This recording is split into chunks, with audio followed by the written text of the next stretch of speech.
Hey, how's it going YouTube? It's your boy Moises. We're still here in Miami at my friend's Airbnb. Today I want to kind of talk about like how to set up an Airbnb, the cheapest way, and like what to expect per like 1 bedroom, 2 bedrooms, and things like that. Say hi to Ricky.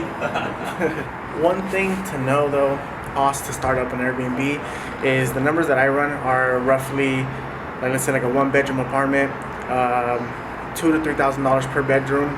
And then for living room, you're talking about maybe another $3,000 to $4,000. I highly suggest looking at aesthetics, doing a lot of like research when it comes down to like Pinterest or like Instagram or just on Google. IKEA helps me a lot with ideas, but when it comes down to finding out like what you really need, apartment or for a house, like doing some research before and then having a nice solid color. Now, I would always recommend a budget to have for your property. I wouldn't just go in there just thinking like you just buy all these things and then you just spent $20,000 when you could have possibly saved $10,000. You always want to have a cushion, especially if you just spent all your capital, especially if you just bought a property and then you're still furnishing, like the closing costs plus the down payment plus furnishing, it can get really expensive. So that's why it's very important to have a budget. Now the budget's there for you buying furniture, especially because this is a business. So when people are staying at your Airbnb, they're not gonna take care of it like it's theirs, of course. So things will break. That's just the reality of the business where people just don't really care about your things. So not going so expensive with things, but being in the medium where things are gonna last, they won't break, but just have like a good 1 or 2 year mark of an idea that a lot of these things that you're buying today will have to be replaced in the next 2 years. So it's very important when it comes down to budget, saving your money, and then being able to refurnish things in the next couple of years. Now, if you have a higher budget when it comes down to hiring an interior designer, you get a lot of top quality like this. The only downfall is interior designers are not cheap.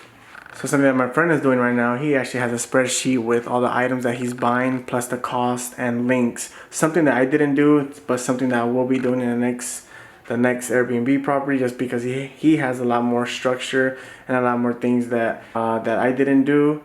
Now another thing you can do when you're on a budget, especially when you're trying to furnish a whole property, let's say you just bought a property and you're running low on funds. I don't recommend it, but this is how people start, and you have to start somewhere, is actually utilizing credit cards. Now the good thing about using credit cards for this is that things first, you get points, especially depending on what kind of credit card that you have, you get the points. You have to use those cashback points and use it for travel, things like that.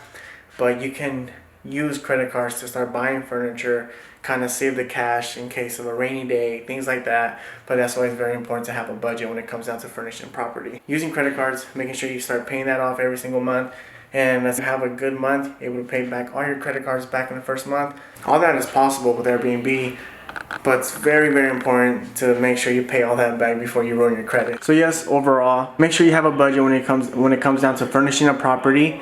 Also, it's very important for you to know a budget for what you're trying to accomplish. Make sure you have that spreadsheet, all the links, kind of add up your total and see what's missing, maybe what things you can subtract, maybe what things you can add. But overall, having a budget is going to help you out, scaling your Airbnb, maximizing the profits every month so that you can pay back if you did use credit cards, or you can put more money in your pocket. I always recommend the first year in business, do not touch any of the income until your second year, and then you can start maybe enjoying some money or start looking for your next property. But overall, make sure you have a budget. 1 bed, 1 bath apartment, you're looking around $5,000 to $6,000. One thing I forgot to add as well is that, especially right now because of the pandemic, you're able to do a lot of things when it comes down to concessions. Concessions meaning that these apartment complexes will pay for your first and last month's rent, so you don't have to come out with anything out of pocket. That's something that's very important right now, what's going on. I just moved to Los Angeles, and the apartment that I just got, I didn't pay the first and last month's rent. The only thing I paid for was my puppy's pet deposit. But other than that, I saved over $4,000 in moving in costs. And with those $4,000, I use it to furnish my whole property. So things like that, look for those type of deals when you're looking for apartments. Look for free concessions, first and second months free rent, or first and second months like half off, things like that. That's going to save you money so that you can get your next property. And from there, you just go on. But appreciate all the support. Thank you guys for following me on Instagram. and a link in the description if you ever want to book a consulting call with me. Other than that, again, thank you for the support.